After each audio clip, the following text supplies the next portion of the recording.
Merci.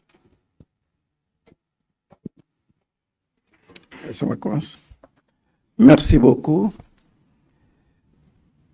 À notre ami qui nous a posé la question sur le niveau de la coopération en matière d'enseignement supérieur, en matière de défense, c'est cela, et à quel niveau nous voulons porter cette coopération.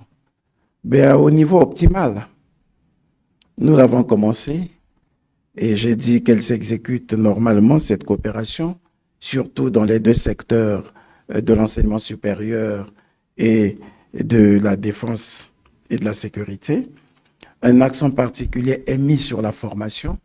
Je disais tout à l'heure que nous avons une diplomatie culturelle et sociale très forte, une diplomatie institutionnelle bien développée entre nos deux pays, mais nous voulons plutôt aller un peu plus loin. Au plan institutionnel, au plan culturel, comme je le disais, l'accent qui est mis sur la formation nous permet de montrer l'engagement et la volonté de nos dirigeants au plus haut niveau sur l'encadrement de la jeunesse. Parce que l'éducation est l'arme la plus puissante pour sauver le monde, dit-on. Et nous saluons les efforts entrepris par les autorités sénégalaises pour permettre à la jeunesse congolaise de se mouvoir en terre sénégalaise, d'étudier, de se former et de se présenter comme une véritable ressource humaine importante pour le développement de nos économies, pour le développement de nos pays. C'est cette coopération que nous continuons à soutenir, à consolider, et nous veillons à ce qu'elle soit la plus performante possible. Madame, au sujet du contrat d'affermage, avec la Sénélec, je voudrais vous rassurer que la réforme du secteur d'électricité est un engagement pris par notre pays depuis 2003. Voyez-vous, depuis 2003, nous avons adopté le Code de l'électricité qui avait envisagé la libéralisation du secteur de l'électricité, mais pas que la libéralisation du secteur de l'électricité, la segmentation du secteur de l'électricité en 3 pôles principaux. Le premier pôle, c'est le pôle de la production. Le deuxième pôle, c'est le pôle du transport. Le troisième pôle, c'est le pôle de la distribution. Depuis 2003, nous avons envisagé de libéraliser ce secteur, comme nous avons réussi à libéraliser bien d'autres, notamment le secteur de télécommunications, qui était d'ailleurs soutenu, qui était d'ailleurs géré au départ par la Société nationale qu'on appelait l'Office national des postes et télécommunications. Mais à partir des années 2000, nous avons libéralisé ce secteur, ce qui a permis de faire entrer d'autres groupes comme MTN, comme RTL. Nous avons libéralisé le secteur des produits pétroliers, qui était la commercialisation des produits pétroliers, était aussi l'apanage d'une société d'État qu'on appelait Hydro-Congo. À partir des années 2000, nous avons libéralisé ce secteur. C'est pourquoi vous avez les groupes comme Puma, comme Total, comme X-Oil, qui opèrent au Congo dans ce secteur. Alors, il nous restait le secteur de l'électricité. C'est un service public très sensible, comme vous pouvez l'imaginer. Et c'est pour cette raison que ça a tardé à être totalement réformé. Vous voyez, je vous ai parlé de 2003, le Code d'électricité. Et il est dit au niveau du Code d'électricité que la production de l'électricité devrait être concédée, c'est-à-dire les barrages hydroélectriques dont nous disposons devaient faire l'objet de concessions. Mais depuis 2003, nous n'avons pu réussir le travail de concession qu'à partir de 2022. Vous voyez, c'est déjà donc très difficile, c'est un secteur qui est difficile à réformer. Et s'agissant du secteur de distribution, depuis la loi de 2003, on avait dit qu'on pouvait utiliser 5 modes de gestion du secteur d'électricité. Il pouvait y avoir le modèle de concession, il pouvait y avoir le modèle d'affermage, il pouvait y avoir le modèle de régie intéressée, il pouvait y avoir de modèle, tout autre modèle, il est dit, c'est-à-dire celui, par exemple, de l'intégration en un seul tenant de tous les secteurs d'électricité. Et nous avons travaillé pour réussir à aller vers l'affermage. Et l'option a été prise à partir de 2018, lorsque nous avons fait de la Société nationale d'électricité une société du patrimoine. ce qui devrait donc nous permettre de libérer les autres secteurs au privé. Et en 2003, le gouvernement congolais a pris un décret autorisant justement la gestion du secteur d'électricité, la distribution et la commercialisation du secteur d'électricité par affermage. C'est à partir de là qu'un appel à manifestation d'intérêt a été lancé et un appel auquel a souscrit la Sénélec aux côtés de bien d'autres entreprises. Vous avez raison, la Sénélec a remporté cet appel à manifestation d'intérêt, mais sans compter sur les opinions publiques de nos pays respectifs. Je crois que le Sénégal a eu le même problème. Nous étions en 1998, lorsqu'il s'est agi de concéder la distribution et la commercialisation de l'électricité à une compagnie qu'on appelait Hydro-Québec. Il y a eu la réaction des populations qui ont toujours du mal à accepter que ce secteur public, ce secteur qui relève parfois de la souveraineté d'État, soit confié à d'autres acteurs et particulièrement aux acteurs privés.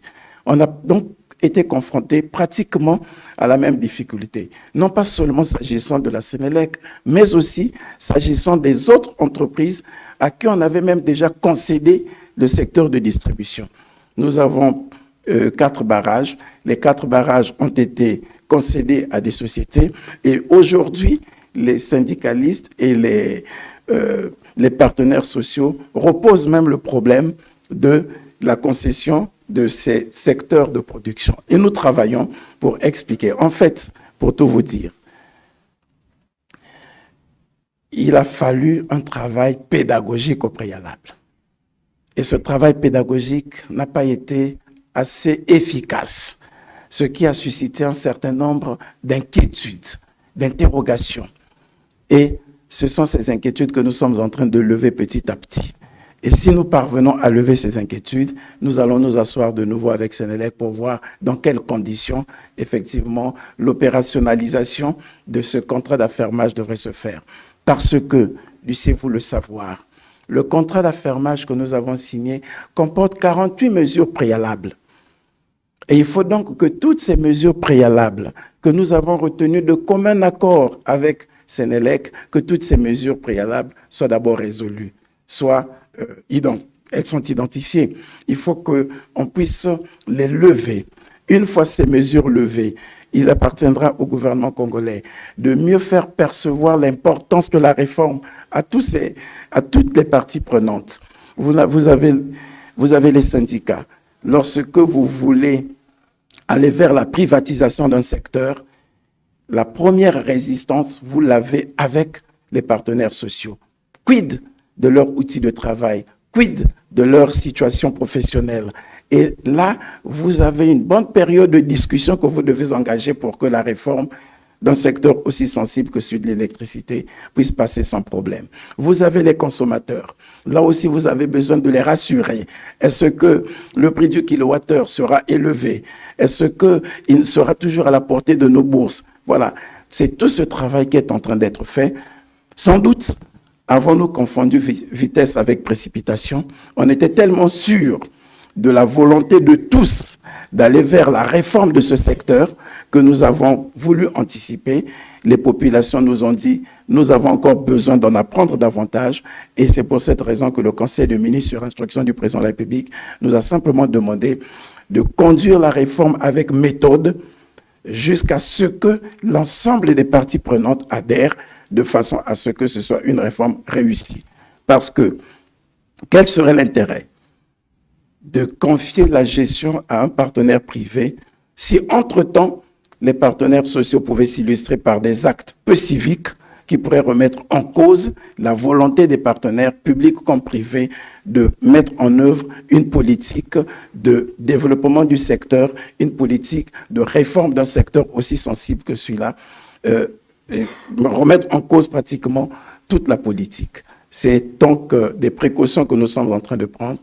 C'est pour vous dire que la réflexion est toujours d'actualité. La convention d'affermage a été suspendue. Oui, c'est le Premier ministre qui a pris la note suspendant la mise en œuvre du contrat d'affermage, le temps que nous puissions mettre au point les 48 mesures préalables qui ont été identifiées et que nous préparions l'opinion à comprendre la nécessité de la réforme. Je terminerai par la question de madame sur les accords de coopération avec le Rwanda. La coopération avec le Rwanda est parfaite. Nous n'avons aucun problème, comme nous n'avons aucun problème avec tous les autres pays.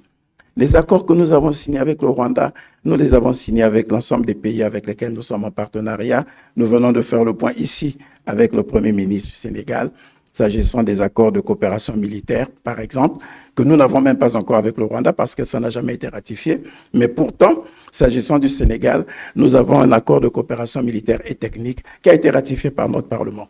Nous avons des accords sur la non-double imposition qui permettent de garantir un cadre propice au développement des affaires, à l'activité commerciale. Nous avons des accords sur le transport aérien avec le Rwanda. Nous avons des accords de toute nature, y compris sur, oui, comme je l'ai dit, la non-double opposition et sur le partenariat commercial. Donc, nous n'avons aucun problème d'accord.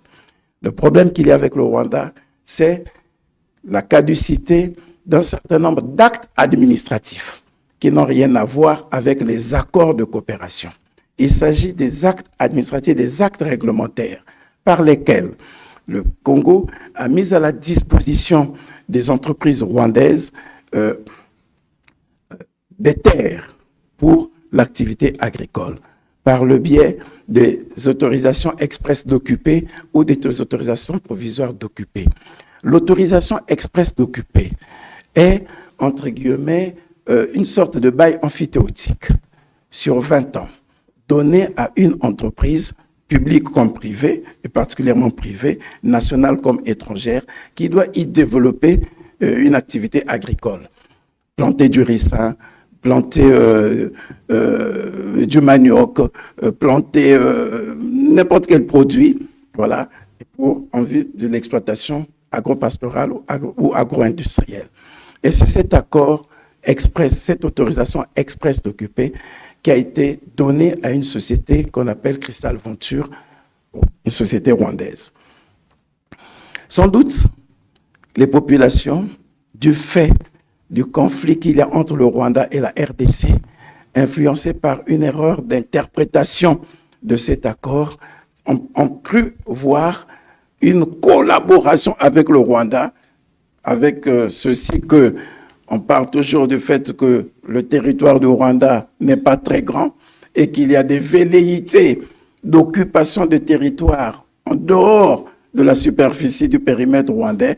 Il y a eu ce flou qui a été entretenu, mais il n'en a pas été le cas. C'est juste une autorisation express d'occuper qui a été donnée à la société Crystal Venture. Et dans l'autorisation express d'occuper, il y a des clauses suspensives. Il y a des clauses qui disent si au bout d'un certain temps, aucune activité n'a été réalisée, l'autorisation devient caduque. C'est ce qui s'est passé pour l'autorisation express d'occuper. Et on s'est même rendu compte que la société Crystal Venture, qui avait bénéficié de l'autorisation express d'occuper, a sous-traité, a sous-loué le territoire qui lui a été donné, le terrain, les parcelles de terrain, les parcelles de terrain ruraux qui lui ont été données, à sous-traiter à une autre société. Et ça, c'est une cause d'annulation de l'autorisation express d'occuper, c'est ce qui a été fait. À côté de l'autorisation express d'occuper, il y a des autorisations provisoires d'occuper d'une durée de 2 ans. Lorsque, il y en a eu 5 comme ça qui ont été données aussi à des entreprises rwandaises. Si au bout de 2 ans, aucune activité n'a été réalisée, l'autorisation provisoire d'occuper devient nulle. C'est ce qui a été fait. Et lorsque nous avons constaté que les autorisations qui ont été données aux compagnies rwandaises n'ont pas fait l'objet d'exploitation, elles sont rentrées sous le coup de la caducité, elles ont été annulées. Ce qui n'a rien à voir avec la qualité des relations diplomatiques de coopération que nous entretenons avec le Rwanda, qui sont à ce jour des relations qui sont toujours intactes, qui sont parfaites, qui ne souffrent d'aucun doute ou d'aucune anomalie.